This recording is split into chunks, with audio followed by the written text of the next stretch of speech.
I always thought that love was simple. I never questioned it with Ben. From the moment we met, everything felt easy. I could talk to him about anything. He always listened, really listened, like I was the only person in the room. Even in the chaos of life, he was my calm. We were a team, partners in everything. And if I'm being honest, I never thought that would change. Not for a second. Hey babe, I said, glancing over at Ben as he flipped through his phone at the kitchen table. You want some coffee before you head out? He didn't look up. Nah, I'm good, got an early meeting. I couldn't remember the last time I saw him without his work emails hanging over his head. He used to be more present. I shook my head and chuckled, trying to push aside the nagging feeling that had been there for weeks now. He was just busy. He always had been, right? I poured myself a cup of coffee and sat down, staring at the way he tapped his phone, oblivious to the world around him. The silence between us was strange but not unfamiliar. The years of comfort had turned into a routine, and for a moment, I wondered if this was what marriage was supposed to feel like. Ben's eyes finally lifted from his phone, meeting mine for just a second before he looked away again. I'll be late tonight, client dinner. It wasn't unusual for him to have late dinners with clients, but there was something in his voice, something that wasn't there before. A little too rushed, too distant. I didn't say anything. I just nodded as if everything was fine. All right, let me know if you need anything. I will. The words were simple, but his tone, it was different.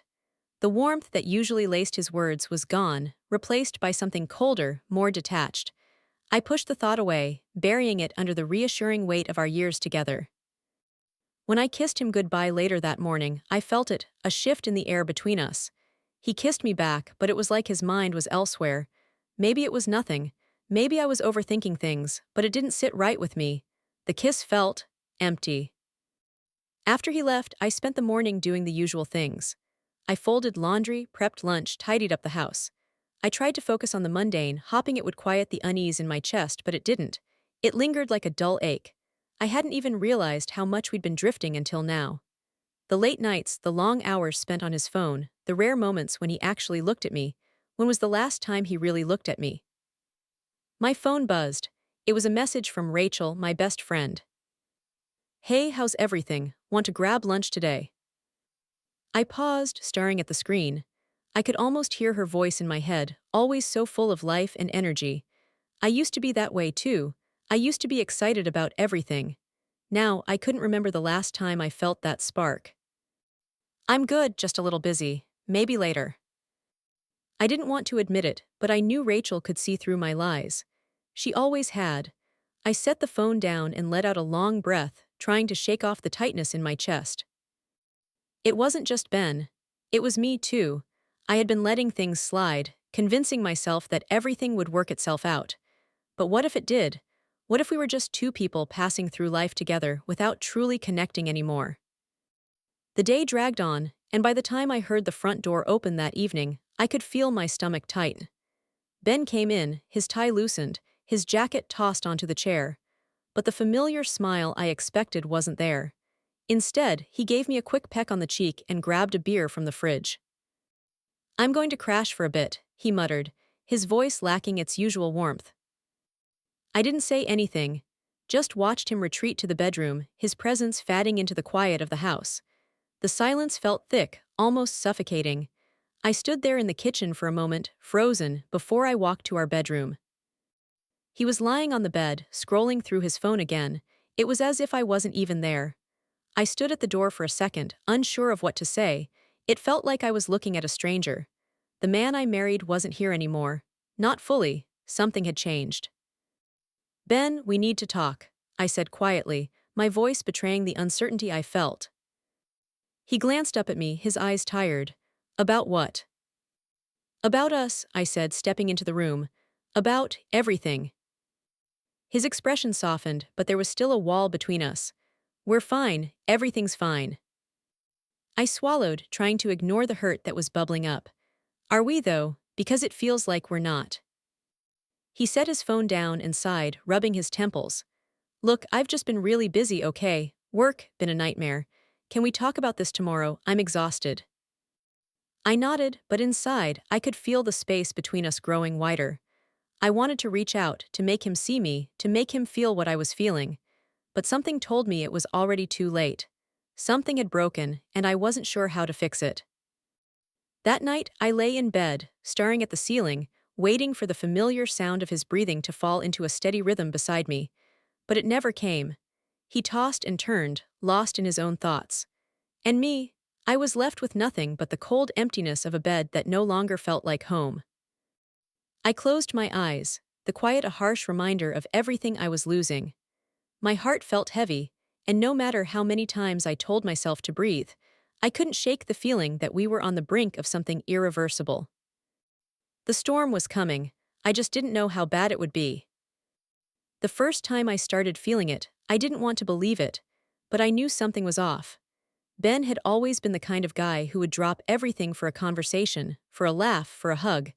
But lately, when I looked at him, it felt like I was watching a stranger. I was sitting on the couch one evening, flipping through a magazine, when I noticed him walk in from the hallway. His jacket hung loosely over his arm, but instead of coming over to kiss me like he always did, he just dropped it on the chair. "Long day?" I asked, looking up from my pages. He didn't answer right away. Instead, he dropped his bag and rubbed his face. "Yeah, just a lot of meetings." "You look tired," I said, trying to inject some normalcy into the conversation. But he didn't seem to hear me. He just slumped into the chair, his eyes glazed over. It was like he was here, but not really. I bit my lip, holding back the wave of doubt creeping up my throat. He'd always been stressed with work, but something about his silence felt more personal. "So," I ventured, setting the magazine aside, "how about dinner tonight? I was thinking of making that pasta you like." He glanced at me briefly, but his eyes quickly flicked back to the TV. "Yeah, sure, whatever." I blinked, caught off guard by the lack of enthusiasm. This wasn't like him. The next few days were more of the same. Ben would come home late, his phone glued to his hand. If I tried to ask about his day, he'd give me a quick, vague answer and then shift focus, either to his work emails or to some random article on his phone. Every time I tried to connect, he pulled away, and it hurt more than I could put into words. Then one evening, it happened. I was folding laundry in the bedroom when I heard his phone ping from the kitchen. I didn't think anything of it at first, until I heard a name. "Emily," it said. My heart skipped a beat. I knew an Emily, Ben's colleague. They worked together on a few projects, nothing out of the ordinary. But still, a strange knot formed in my stomach as I walked to the kitchen. The message was still on the screen when I picked up his phone. My thumb hovered over it for a split second. Maybe it was just a harmless message. Ben was a good guy. He wouldn't do anything behind my back. Right. I unlocked the phone, and the message was still there. "Thanks for the help today. I couldn't have done it without you. Looking forward to dinner next week." I swallowed hard, trying to make sense of the innocent words. Dinner next week. I shook my head. No, it had to be work-related, that's all. Still, a small part of me refused to let go of the nagging doubt. It was just a dinner.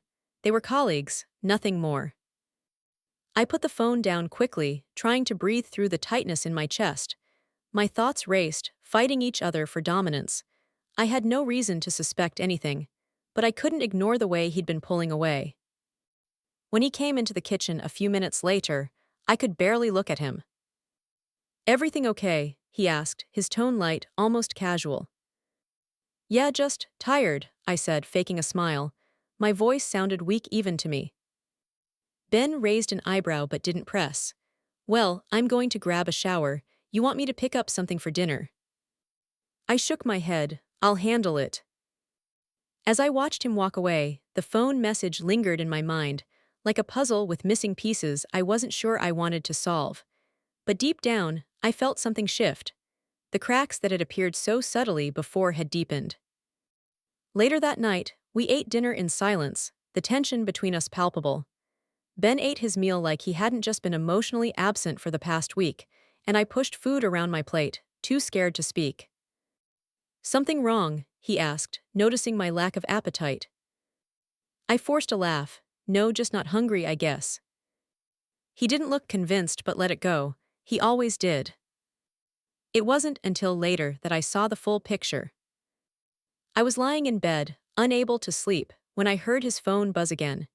This time, he left it on the nightstand, face up. The message notification was from Emily once more. My pulse quickened as I tried to breathe evenly. I told myself it was nothing, but my hand reached for the phone before I could stop it. I read the message. I miss you already, can't wait for next week. I froze. I knew that smiley face, that wink.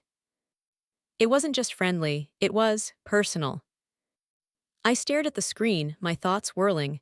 Maybe I was wrong. Maybe I was overreacting. But I couldn't ignore the tightness in my chest, the crushing realization that something wasn't right. I gently set the phone back down, my hands shaking. I had no idea what was going on. What had happened to us? Was he cheating on me? Was I just being paranoid? And why didn't he seem to care about the distance between us? The questions tormented me as I lay there in the dark, my heart racing.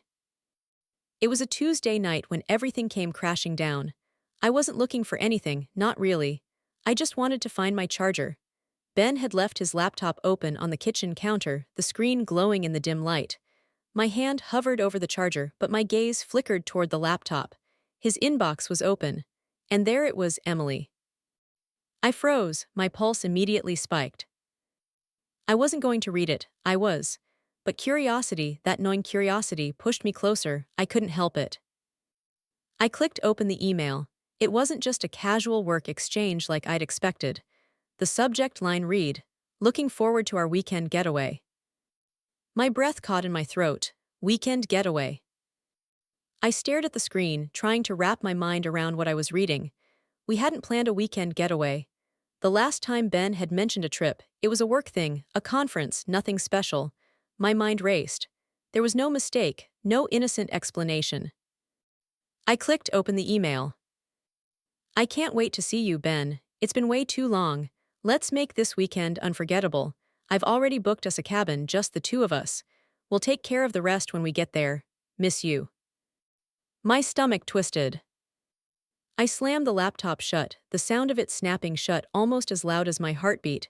My head was spinning. I couldn't breathe. Was this real? Was I really reading this? I stumbled back, my legs shaking. Everything in my world, everything I thought I knew, felt like it was crumbling beneath me. The betrayal wasn't just a rumor anymore. It was staring me in the face. Ben was having an affair. A weekend getaway to a cabin. I blinked hard, trying to clear the fog in my head. I should have confronted him right then.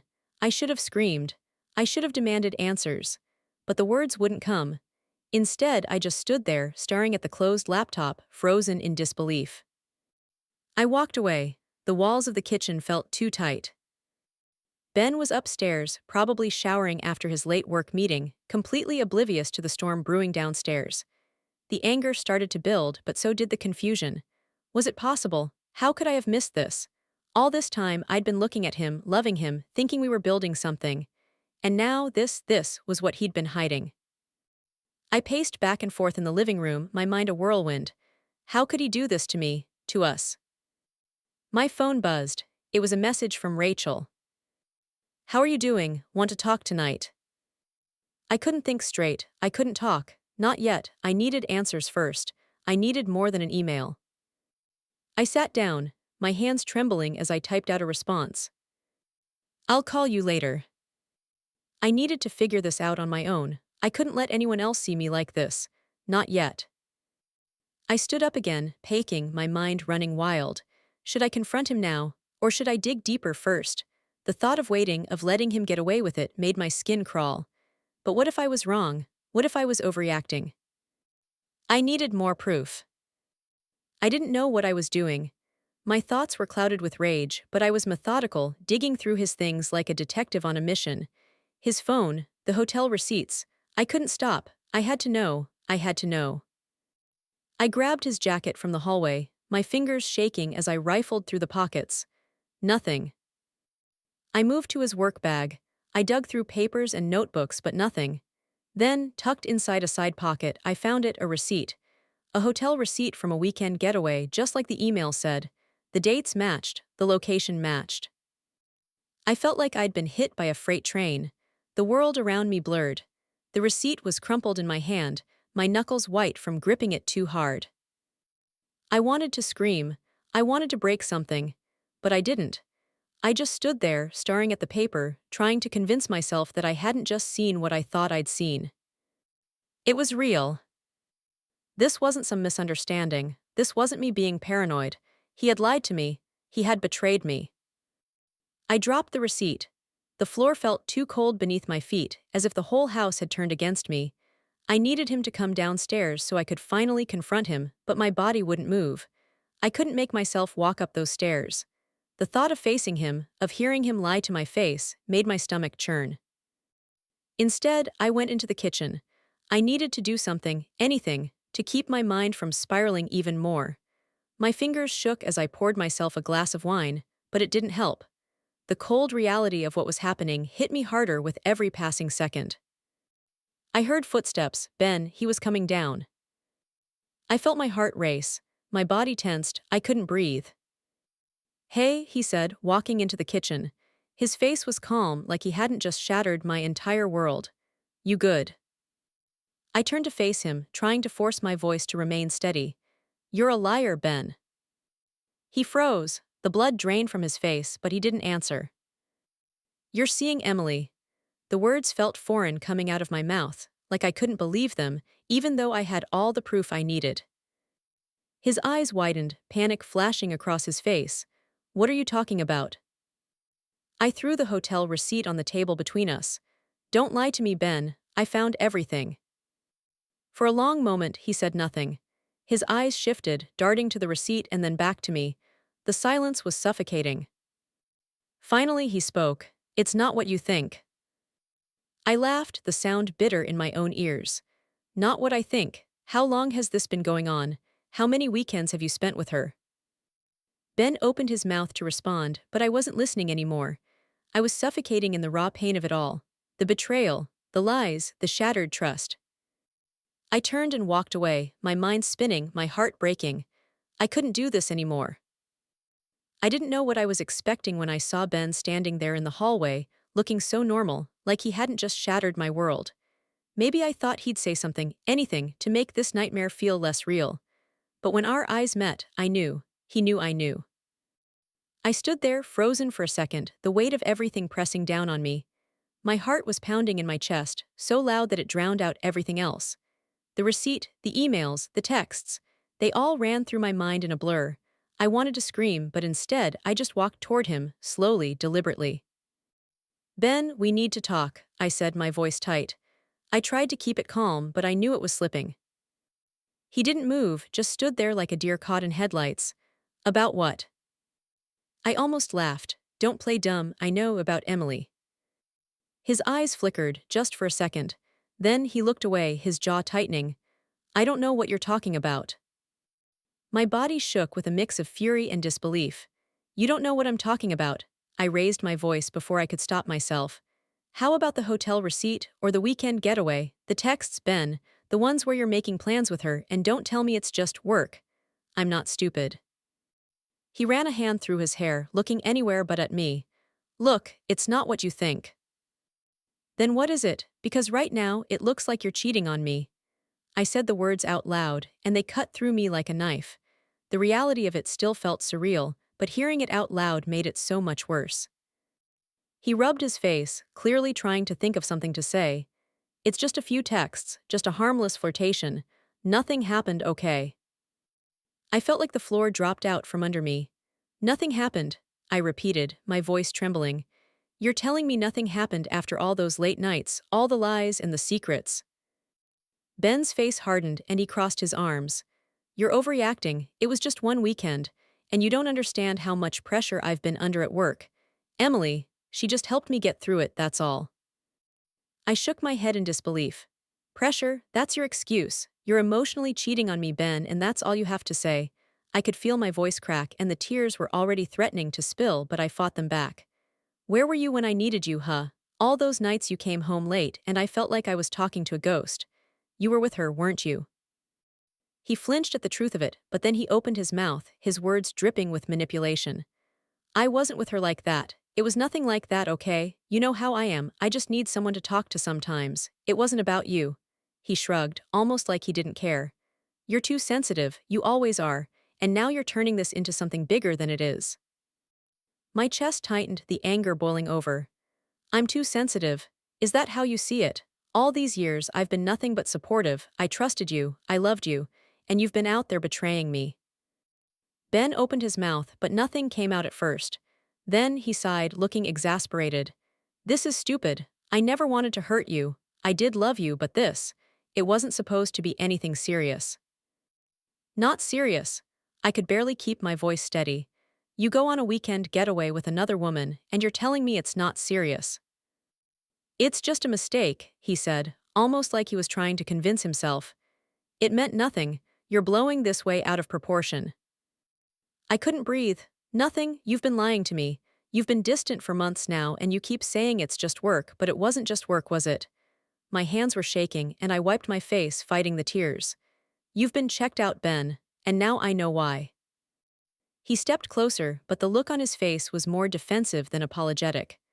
Look, I'm sorry, okay? I never wanted to hurt you, but it was just a stupid thing.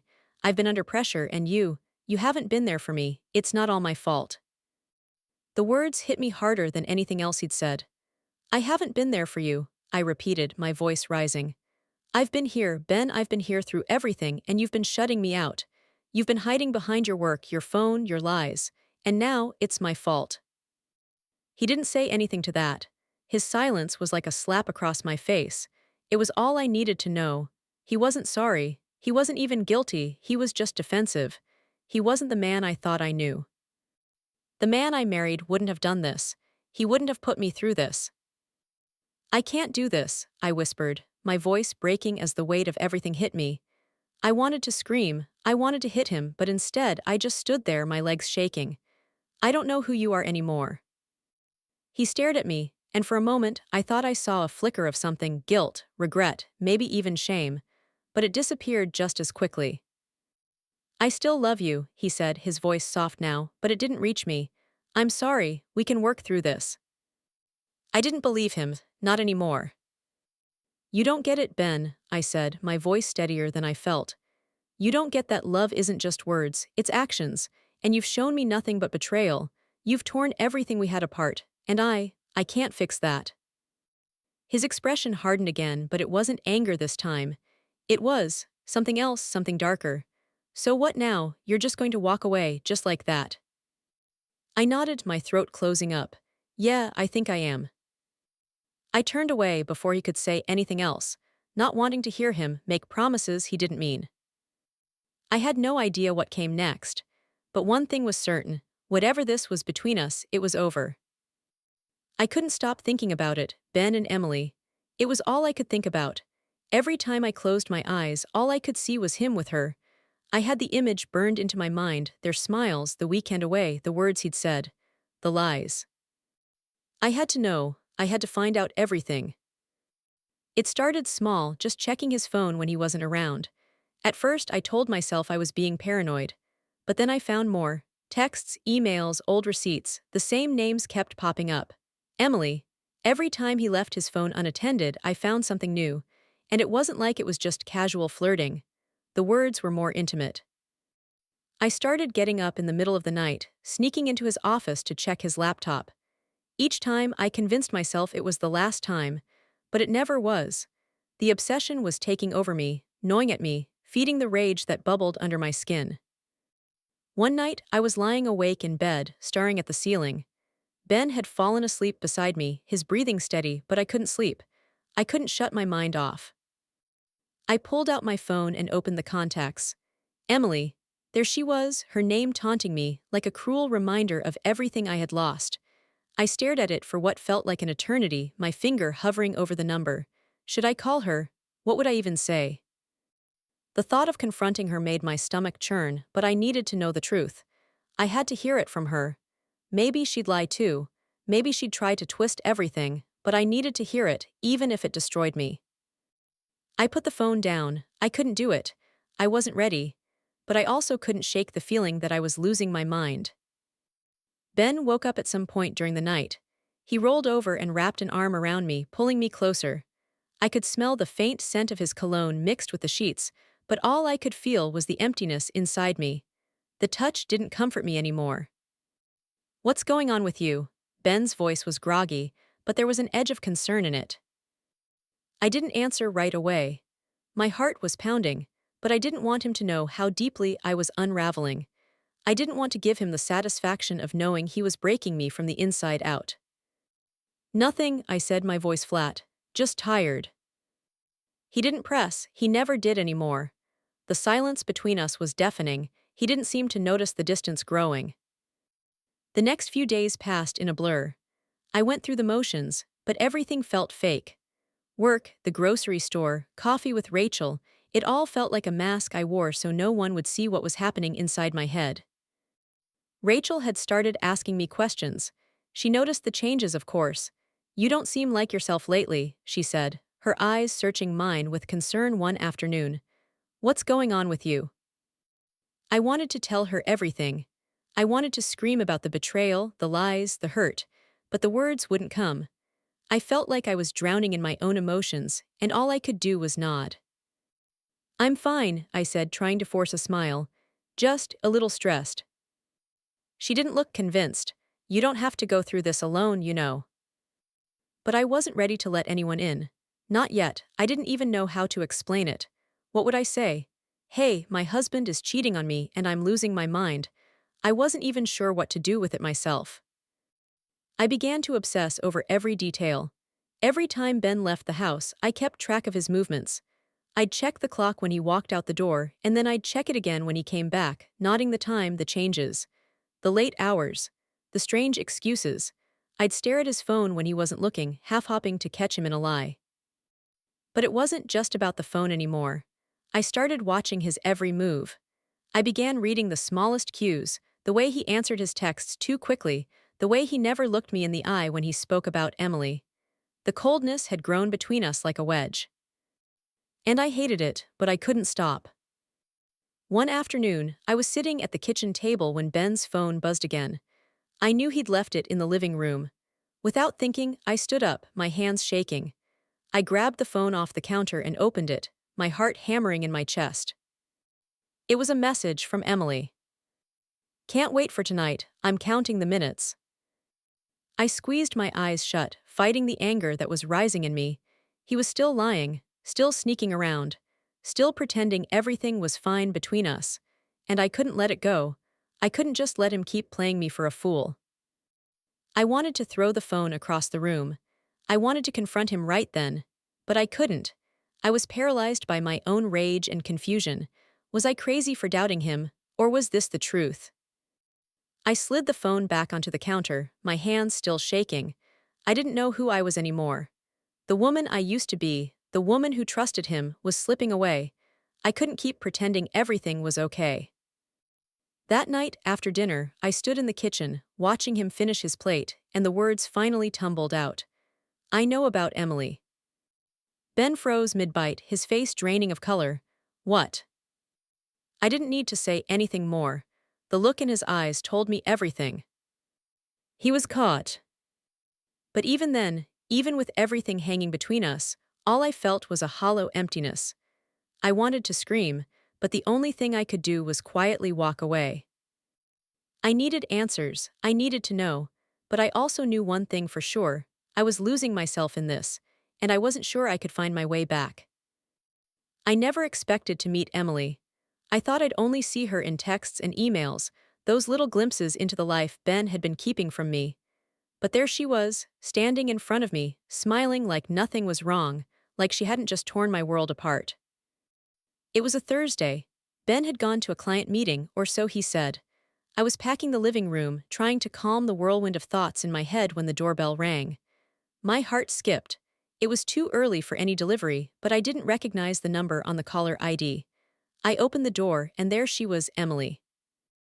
"Hi," she said, her smile too bright, her eyes far too casual. "I'm Emily, Ben's colleague." I froze. My mind screamed at me to slam the door, to shut her out, but I couldn't. It was like I was paralyzed, stuck in some twisted version of my life where nothing made sense anymore. I didn't expect." I started, trying to gather myself. Is Ben home? She interrupted, her voice light, almost too casual. I was hopping to drop something off for him. I didn't know what to do. I couldn't even form a sentence, not with everything spinning in my mind. Was she really that oblivious?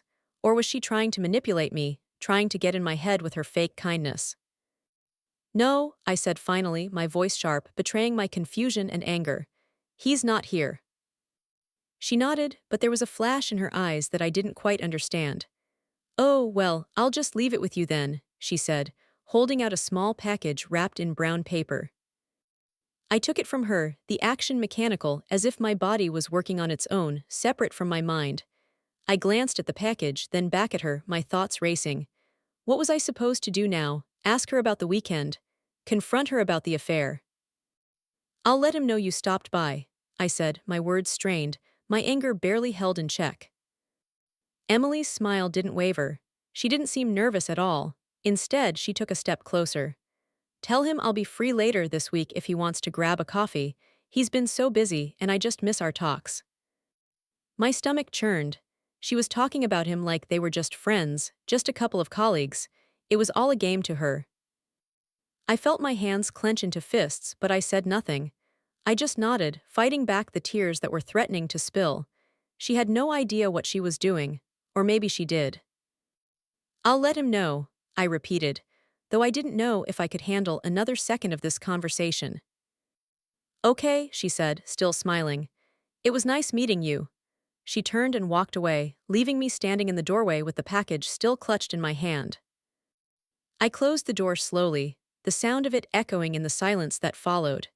It felt like a moment out of time, a moment where everything was shifting, and I was the only one who felt the ground slipping beneath me. I stared at the package in my hand. I wanted to throw it away. I wanted to scream. But I just stood there, caught between my rage and the deep hurt I felt. This was the woman my husband had chosen over me. This was the one he'd been sneaking around with, the one who'd gotten him to betray everything we'd built. I set the package down on the kitchen counter and walked into the living room. My thoughts were a jumble, all tangled up. Should I confront Ben when he got home? Should I call Emily and demand answers? What was I supposed to do with this anger, this pain that was consuming me? I picked up my phone. Rachel had texted me earlier, but I'd ignored it. Now I couldn't keep the words inside anymore. Emily just came by. I hit send before I could second-guess myself. Seconds later, my phone buzzed. What the hell, are you okay? I let out a breath, trying to steady myself before I responded. No, I'm not okay. She just acted like it was nothing, like she hadn't just torn my life apart. Do you want me to come over? We can talk.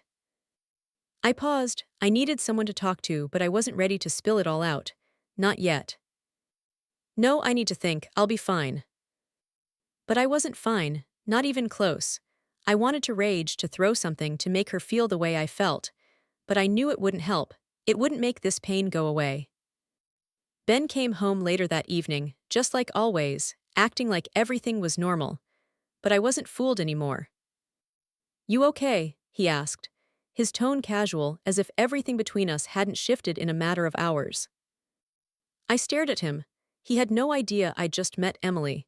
He had no idea that I was unraveling from the inside out. Yeah, I said, my voice cold. I'm fine. I watched him carefully as he set down his keys and grabbed a beer from the fridge. I should have said something then. I should have told him everything, laid it all out. But I couldn't. I didn't trust myself not to break down in front of him. Instead, I stayed silent. We sat in the kitchen, a chasm between us that had only grown wider.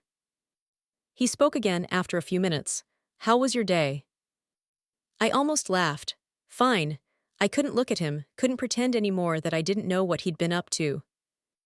He looked up at me, sensing the tension, but he didn't ask.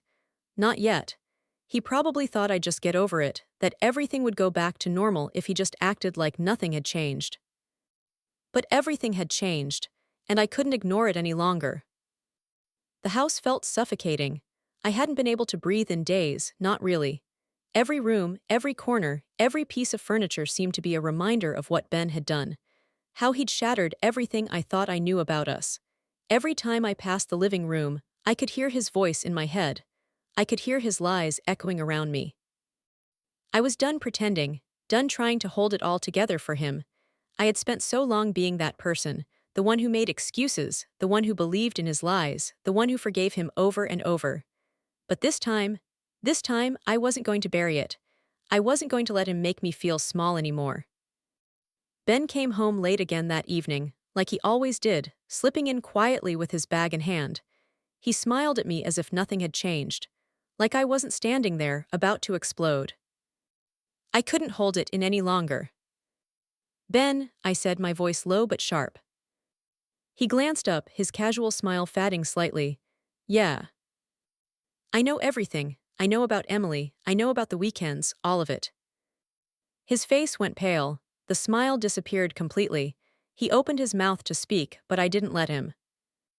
"Don't," I snapped. "Don't try to lie to me again, I'm done with it." He took a step forward, but I held my ground. "I'm not lying, you're overreacting." Overreacting? The word hit me like a slap to the face. "You've been sleeping with her behind my back, and I'm overreacting. You've been lying, sneaking around, and I'm the one who's blowing this out of proportion." "I never meant to hurt you," he said, his voice softer now, almost pleading. "It was just a mistake, a stupid, stupid mistake." I. I didn't let him finish. "No, Ben, you don't get to say that anymore. You've been doing this for months, and I've been sitting here giving you every excuse. You've been hurting me, and I let you." His eyes flickered with guilt, but it wasn't enough. It wasn't nearly enough. "I don't know what to say, but I'm sorry, I truly am." I laughed, the sound bitter and hollow. "You're sorry? You've had months to apologize, and all I've gotten are lies and excuses. I'm not stupid, Ben. I'm not going to let you play me anymore." He stepped back, his face changing, shifting into something I didn't recognize. "What do you want me to do, huh? What can I do to fix this?" "Fix it," I repeated, my heart pounding. "You can't fix this, it's broken, you broke it." I was shaking now, but it wasn't from fear. It was from the flood of emotions finally rushing to the surface. Anger, hurt, disbelief, betrayal. I felt everything at once, and I finally realized what I had to do. "I don't want to do this anymore," I whispered, but the words felt like a weight off my chest. The finality of it settled in my bones. "I can't keep living like this, pretending everything's fine. I can't keep being with someone who doesn't respect me, who doesn't value me." Ben's expression faltered, and for a brief moment I thought I saw real pain there. But it didn't matter. He had lost me. He had lost the right to my forgiveness. I think we're done," I said, my voice steady, though it felt like it was cracking under the pressure. Ben's face twisted, a mix of anger and regret flashing across his features. "You can't be serious. After everything we've been through." "I am serious," I cut him off. "You made your choice, and now I'm making mine." He looked at me, eyes pleading, but I could see the truth now. He was desperate to hold onto what he could, but the hold he had over me was slipping. I was done. "I never wanted to hurt you," he said, his voice breaking.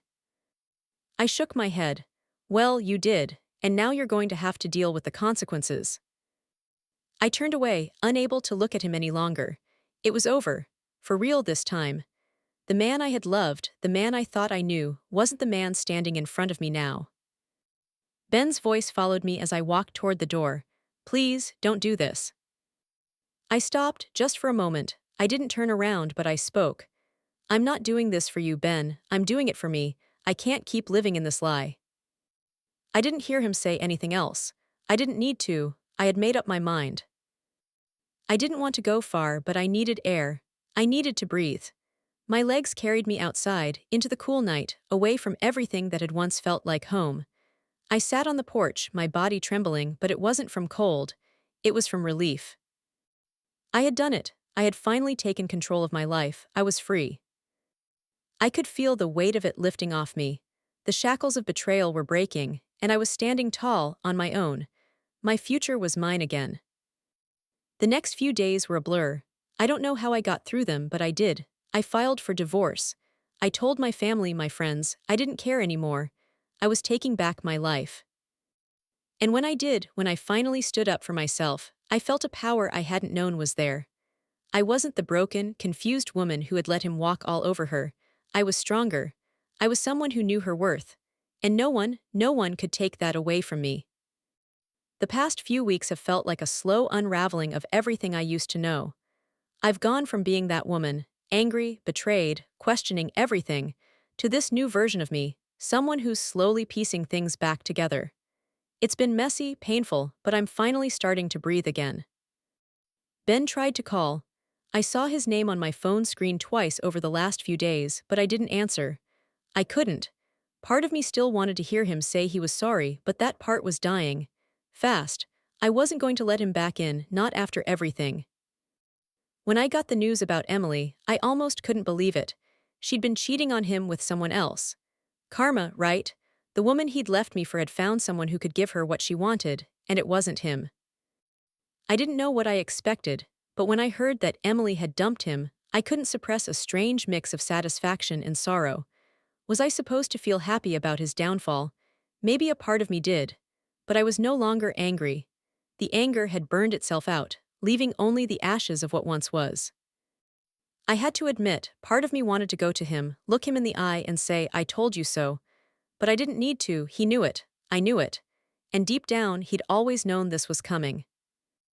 I texted Rachel one afternoon, after the news hit. Emily broke up with Ben, she found someone else. Karma, right? Her reply was quick, as always. Wow, that's insane, are you okay? I was okay, but I wasn't fine. I didn't know how I felt. Part of me thought I should feel triumphant, like I had won. But there was no victory in this, not for me, not for him. The truth was, I wasn't happy. I wasn't sad, I was just tired. Tired of all the lies, tired of the waiting, tired of carrying this weight that I didn't want to hold anymore. But I was healing. Slowly. And that in itself felt like progress. I saw Ben once, about a week after the breakup with Emily. He knocked on my door. His face was drawn, eyes red, like he hadn't been sleeping. "Can we talk?" he asked, his voice soft, almost pleading. I stood in the doorway, my arms crossed. I'd imagined this moment 1,000 times, imagined what I'd say, how I'd feel. But now that it was here, I felt nothing. "You know, Ben," I said, my voice steady, "I've heard about Emily, and I'm not going to pretend I feel sorry for you." His face twisted in pain. "I messed up, okay, I was stupid, I cut him off, my words sharp and clean. "You don't get to talk to me about mistakes anymore, not after everything you've done, not after how you lied to me, how you cheated. I'm done with you." His eyes dropped, and for a brief second I saw a glimpse of the man I once loved. But it didn't last. The man I loved was gone. This was someone else entirely. "Please," he whispered, his voice breaking. "I was wrong, I know I was, I didn't mean to hurt you." I shook my head. "You didn't mean to, you don't get to just say that. You chose her, over me, over everything we had." I was shaking, but not from anger. I was shaking because I was finally releasing it all. All the pain, the fear, the hope that he'd change. It had taken me so long to get here, to finally accept that he wasn't the man I thought he was. "I never wanted to lose you," he said, his voice small. "I love you, I always have." His words hung in the air, but they didn't reach me. I had heard them 100 times, but now they meant nothing. "I know you think that," I said, each word coming easier now. "But love isn't just words, it's actions. And you stopped showing me love a long time ago. You stopped caring when you started making excuses for your actions." He reached for me, but I stepped back, my heart pounding. Don't. There was nothing more to say. Not for me, not for him. I knew what I had to do, and I had done it. I had let go. "I'm not asking for your forgiveness," he said quietly, the defeat in his voice almost too much to bear. "But I need you to know I'm sorry, for everything." I nodded, my eyes cold. "You were sorry before, Ben, but I don't need your sorry anymore. I'm not here to fix you, I'm here to fix myself." I closed the door before he could say anything else, and I didn't look back. The next few days were calm. Ben didn't call again, and I didn't expect him to. I focused on myself, on what I needed to heal. There were still moments of weakness, but they were fewer and farther apart. I wasn't defined by my past anymore. I met with Rachel again, this time over coffee. She looked at me, and I could tell she wanted to say something, but she didn't. "So," she said after a long pause, What now? I took a deep breath, thinking about it for a moment. I felt lighter now, like the weight of everything that had happened was finally starting to lift. I could see the future more clearly, and for the first time in a long time, it felt like my future. I'm moving on, I said, my voice steady calm. I don't know what that looks like yet, but it's mine now. I'm not waiting for Ben, and I'm not looking back. Rachel smiled. You've come a long way, you know that. I smiled back. Yeah, I guess I have. As I stood at the edge of the life I thought I'd have, I realized I wasn't broken. I had been hurt, yes, but I was stronger than I had ever been. I wasn't the same person I was before Ben, before the affair. But that person was gone, and the person I was becoming was someone who knew her worth. Ben had made his choices, and now it was my turn to make mine. And for the first time, I was free. I woke up this morning and felt different. It wasn't something I could put into words at first. There was just this lightness, this quiet in my chest that I hadn't felt in so long. It was like a weight had been lifted, like the person I used to be had shed all the things that no longer fit and was finally becoming someone new, someone stronger. I made coffee for myself. No one else. I didn't have to wait for anyone to wake up. No need to ask, do you want some? No one in the house, no more waiting for that familiar silence between us. I'd grown used to the quiet after Ben left, but today it wasn't lonely. It felt freeing. I thought about the past, about how I'd once clung to the belief that I needed Ben to feel whole. I thought I needed him to be happy, to be enough. I thought our future was written in the lines of our wedding vows, in those promises we made without ever thinking they could be broken. I was wrong. I didn't need him to be complete. I had always been complete. He just made me forget that. I checked my phone. There was a message from Rachel, as usual, but I wasn't waiting on anyone's approval anymore. I had stopped looking for validation from the people who didn't see my worth. I was learning to see it myself. Are you free for lunch today? I miss you. I smiled at the screen, tapping out a quick response. Yes, I'm free. I'll meet you at 1. A year ago, I would have hesitated, would have second-guessed myself. But now, everything felt more natural. No more questions, no more apologies. I wasn't waiting for anyone to save me. I was saving myself.